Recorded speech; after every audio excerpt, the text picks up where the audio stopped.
बिस्मिल्लाहिर्रहमानिर्रहीम। अस्सलाम वालेकुम। ये आप लोगों का पहला ऑनलाइन लेक्चर है soil mechanics and bridge engineering का। इस लेक्चर में हम इंशाल्लाह कंपैक्शन ऑफ सॉइल के बारे में पढ़ेंगे। और तो आज हम प्रॉपर स्टार्ट लेते हैं कि ये सॉइल कंपैक्शन क्या चीज़ है। तो जिस तरह इधर डिफिनीशन दिया गया है कि soil compaction is defined as the method of mechanically increasing density of soil. एक ऐसा तरीक़ा जिसके ज़रिए हम सॉइल की जो कसापत है वो बढ़ाते हैं मैकेनिकली, एक मशीन के ज़रिए हम इसकी कसापत को बढ़ाते हैं, तो इसको हम कहते हैं सॉइल कंपैक्शन। हम कंस्ट्रक्शन में देखते हैं कि आम तौर पर आप रूलर्स देखते हैं वगैरह देखते हैं जो सॉइल की कंपैक्शन करते हैं, क्योंकि अगर आप सही तरीके सॉइल की कंपैक्शन न करें तो अगर आप फिर इस सॉइल पे कोई बिल्डिंग वगैरह खड़ा करें तो इसकी चांसेस ज़्यादा होती है कि वो फेल हो जाए और वो कोलैप्स हो जाए। इसलिए सॉइल कंपैक्शन बहुत ज़्यादा अहम है। अब इधर फिर एक और डिफिनेशन दिया गया है जिसमें लिखा गया है कि it is the process of bringing the soil particles close together to a dense state by the application of energy. इस डिफिनीशन का मतलब ये है कि कंपैक्शन ऑफ सॉइल एक ऐसा तरीका है, एक ऐसा अमल है जिसमें हम सॉइल के जो पार्टिकल्स होते हैं या सॉइल सॉलिड्स होते हैं हम एक दूसरे के करीब लाते हैं। किस तरह? बाय अप्लाइंग एनर्जी के ज़रिए हम इस पर लोड लगाते हैं वगैरह वगैरह लोड लगाते हैं, उसके ज़रिए हम इन पार्टिकल्स को करीब लाते हैं और इसकी डेंसिटी बढ़ाते हैं। अब ये कंपैक्शन हम क्यों करते हैं सॉइल की, तो इसके चंद वजूहात है जो हम इस स्लाइड में इंशाल्लाह कवर करेंगे। Number 1, to improve the density of soil. मिट्टी की कसापत बढ़ाने के लिए हम कंपैक्शन करते हैं। दूसरा जो एडवांटेज है, जो पर्पस है, वो है to improve the shear strength of soil.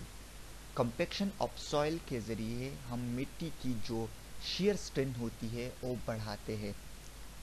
तीसरा है to improve the bearing capacity of soil. Soil की बेयरिंग कैपेसिटी भी हम कंपैक्शन के ज़रिए बढ़ाते हैं, और जब हम बेयरिंग कैपेसिटी बढ़ाए तो ये फिर ज़्यादा लोड बर्दाश्त कर सकता है, कोई भी फाउंडेशन वगैरह हो। एक और है to reduce the permeability of soil. जिस तरह हम जानते हैं कि सॉइल की जो परमिएबिलिटी होती है वो डिपेंड करती है पोरोसिटी पे, पोर्स पे। तो अगर हम सॉइल की कंपैक्शन करें तो कंपैक्शन के थ्रू इसके जो पोर्स है वो कम हो जाते हैं। जब ये कम हो जाते हैं तो सॉइल की परमिएबिलिटी कम हो जाती है और इस तरह ये इम्परमिएबल की तरफ चली जाती है। एक और है to reduce the compressibility of soil. हम देखें तो अगर हम सॉइल को कंप्रेस न करें और इस पर सीधा ही बिल्डिंग खड़ा करें तो कुछ अरसे बाद आप लोग देख लेंगे कि वो बिल्डिंग बैठ जाता है। क्यों? क्योंकि वो जो जिस सॉइल पे बना होता है उसकी प्रॉपर कंपैक्शन नहीं हुई होती। तो इसलिए हम सॉइल को पहले से बिठा देते हैं ताकि फिर कंपैक्शन के बाद, ताकि फिर बिल्डिंग बनाने के बाद ये इमारत न बैठ जाए। इसलिए हम कंपैक्शन ऑफ सॉइल पहले से करते हैं। एक और है to reduce the shrinkage of soil. Shrinkage means सुकड़ना, सॉइल का सुकड़ना। तो ये सुकड़ना सॉइल का हम कम कर सकते हैं कंपैक्शन ऑफ सॉइल के ज़रिए। एक और है to reduce the first susceptibility of soil. अब हम इस स्लाइड में उन फैक्टर्स के बारे में पढ़ेंगे जो कंपैक्शन पे असरअंदाज होती है। उनमें जो सबसे पहला है वो है पानी। अगर हम कंपैक्शन से पहले मिट्टी को पानी दें और फिर इसको कंपैक्ट करें तो इसकी कंपैक्शन अच्छी तरह से होगी। इस तरह अगर हम पानी इसमें बढ़ाते जाएंगे तो इसकी कंपैक्शन अच्छी होती जाएगी। लेकिन एक ख़ास पानी के बाद अगर आप इस اس میں مزید پانی ملاؤ گے اور پھر اس کے بعد اس کی کمپیکشن کرو گے تو اس کی کمپیکشن جو ہوگی وہ کم ہوگی اور اس کی جو کثافت ہے وہ نہیں بڑھے گی. اس کا مطلب یہ ہے کہ اس کے لیے کمپیکشن کے لیے اگر آپ نے اچھی طرح سے کمپیکشن کرنی ہے تو اس کے لیے ایک خاص اماؤنٹ کی ضرورت ہوتی ہے. اگر آپ وہ خاص اماؤنٹ پرووائڈ کرو گے تو آپ کی کمپیکشن بہت زیادہ ہوگی. اگر اس خاص اماؤنٹ سے آپ یا کم کرو گے یا بڑھاؤ گے تو آپ کی کمپیکشن اچھی طرح سے نہیں ہوگی. جب کمپیکشن اچھی طرح سے نہیں ہوگی تو آپ کی جو کثافت ہے وہ بھی کم ہوگی. اس لیے آپ نے یہ معلوم کرنا ہے کہ اور سوئل کے لیے ہر مختلف سوئل کے لیے مختلف قسم کی مقدار ہوتی ہے پانی کا کہ اس سوئل کے لیے کتنا پانی ہوگا تاکہ ہم اس کو اچھی طرح سے کمپیکٹ کریں. اس سوئل کے لیے کتنا چاہیے ہوگا کہ ہم اس کو اچھی طرح سے کمپیکٹ کریں. تو یہ آپ معلوم کر سکتے ہیں مختلف ٹیسٹس کے ذریعے. مثال کے طور پہ Proctor test, modified Proctor test, اس کے ذریعے ہم پانی کی مقدار معلوم کرتے ہیں مختلف سوئلز کے لیے. اب ہم آتے ہیں جو دوسرا فیکٹر ہے وہ ہے کمپیکشن ایفرٹ. کمپیکشن ایفرٹ کا مطلب یہ ہے کہ ہم اس سوئل پہ کمپیکشن کے لیے کتنا وزن اس کے اوپر ڈالتے ہیں، کتنا بڑا رولر اس پہ اپلائی کرتے ہیں. جتنا بڑا رولر ہوتا ہے اتنا ہی زیادہ کمپیکشن ایفرٹ ہوتا ہے.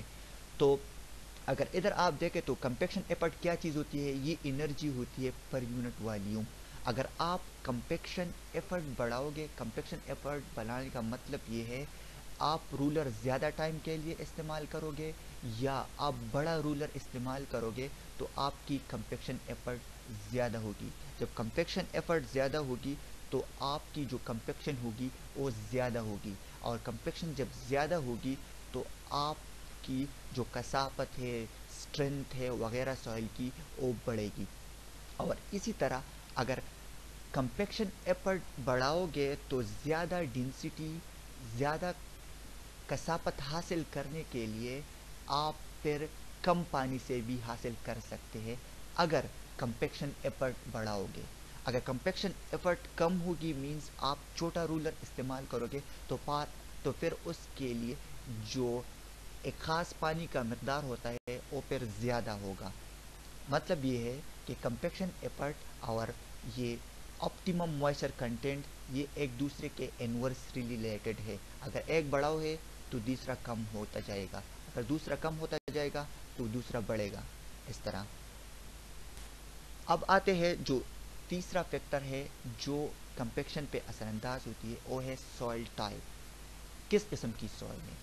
مختلف قسم مختلف طریقے سے کمپیکٹ ہوتے ہیں.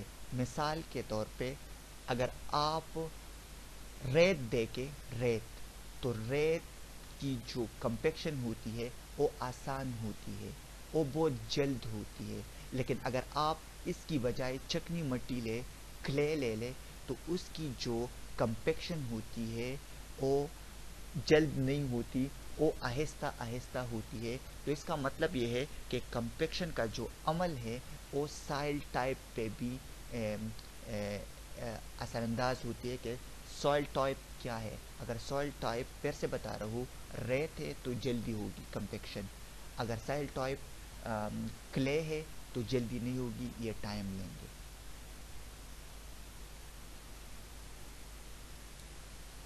سو ادھر آپ لوگوں کا یہ لیکچر ختم ہو گیا.